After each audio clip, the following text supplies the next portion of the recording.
How to turn on auto brightness on iPhone. Hi everyone, welcome back to our channel. So in today's video I'll simply guide you through the steps on how you can turn on auto brightness on your iPhone, so make sure to watch the video till the end.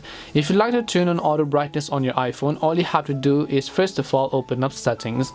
Once you open up settings, what most people do is they could do the option called display and brightness, but when they go to it they notice that there is no option such as auto brightness. So how do you turn on or off auto brightness on your iPhone? Well, the thing over here is not to go to the option called display and brightness, but you want to look for the option called accessibility. So just tap on it.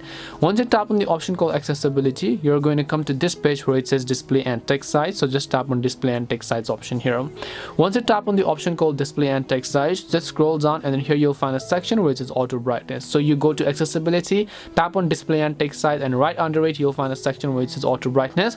All you need to do is just turn this toggle on in order to turn on auto brightness on your iPhone. So hope this video cleared the confusion as to how you can turn on auto brightness on iPhone. We hope the video was really helpful to you guys, and if it did help you, make sure to leave a like and subscribe to the channel.